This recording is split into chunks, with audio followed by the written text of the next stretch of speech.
Okay, today I decided I just wanted to come on and make a short little video. For those of you who might be looking to play Wyvern, to learn how to play, if you watch some of my other videos, I suggested buying a starter deck box on eBay. You can get it for under $100. You get 12 decks, 12 starter decks. That's less than $10 a deck.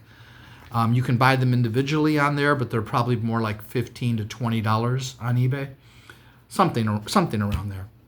But there is you can always change rules with card games, and I'm going to show you something that we just came up with. We were talking about it, and we're going to try. Actually, I did try. It was my friend and I played a little bit of what I'm going to show you now. There's certain cards you can take out too that will help not drag out the game. Sometimes card games can really drag out a long time. I have a video where we played one game of Wyvern, and I think the video's like an hour long. It was just for one game. So this is the typical setup for your Wyvern setup, for your Wyvern game. You've got 6 battle positions, the front row and the back row, and you have 25 gold pieces. Basically, that's about 4 gold per battle position. That would be 24, so close enough. If we remove one position and go down to 5, then I would say go down to 20 gold, but that's that's not a big deal from going from 6 to 5. But if we take away 2 and we just go with 4 battle positions, and I would go with 20 gold. You could go to 15 if you want to, maybe 16 or 17. That's up to you. I would just drop it to 20 or just leave it at 25. You won't have any gold problems at all if you leave it at 25. But at 4 battle positions, you still have a very good game. Now the game ends when you lose 4 positions instead of 6. This shortens the game, which can make it more enjoyable if you, just because you want a shorter game. I'm not saying always play this way. I'm saying here's another way that you can play Wyvern, and it will make it a little more, not necessarily more interesting. It'll just make the game a little quicker. It's less likely to go on for a long time. There's 4 more cards though that if you take these cards out, don't play these cards. If both players agree, we won't play these cards. This will also speed up your game. You'll have it might be a more enjoyable experience. It depends on the players. If you want to play a long game, then don't do this. But the 4 cards I would take out are this one, Knight. Knight cancels the battle. If you can't cancel the battle, that will speed up the game a little bit. You can also take out Fountain of Youth. Fountain of Youth says that the dragon that loses this battle doesn't die. So he loses the battle, but he doesn't die, and you can play 4 copies of these cards in your deck. So that's a lot of canceling of battles and saving dragons. Then we also have another, which is basically the same as Fountain of Youth, and that's Golden Apple, but it's a battle action card. So this is a treasure that you discard from play to save your dragon, and as a battle action you just play the Golden Apple and the dragon doesn't die. So you take these 3 out. That's 12 cards that stall out the game.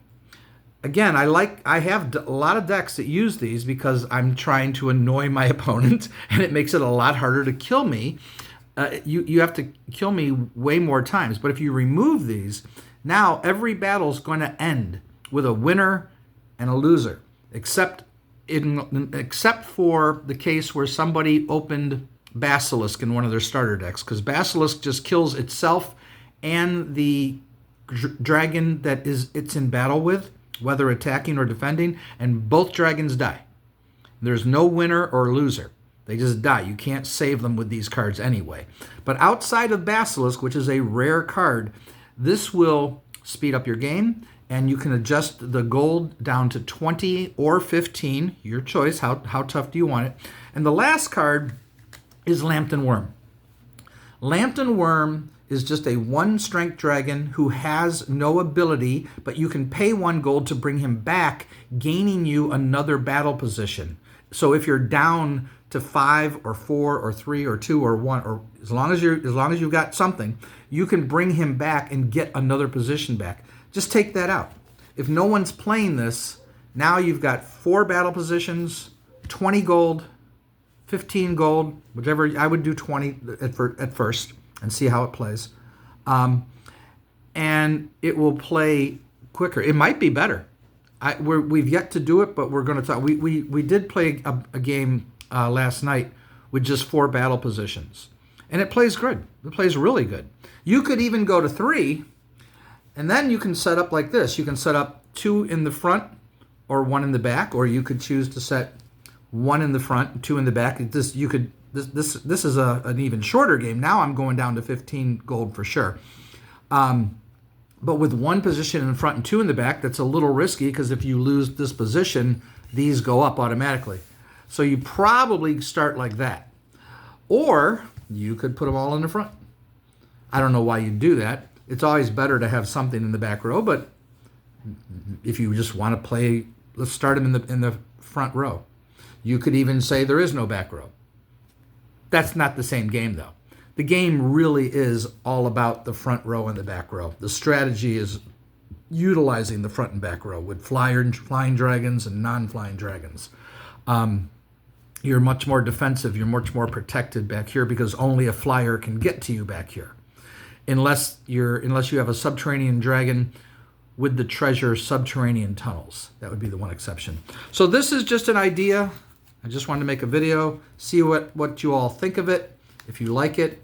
If there's any other type of Wyvern video that you would like to see me make, I will certainly consider it if you leave a comment letting me know what you'd like me to make a video about. Talk to you all later. Bye-bye.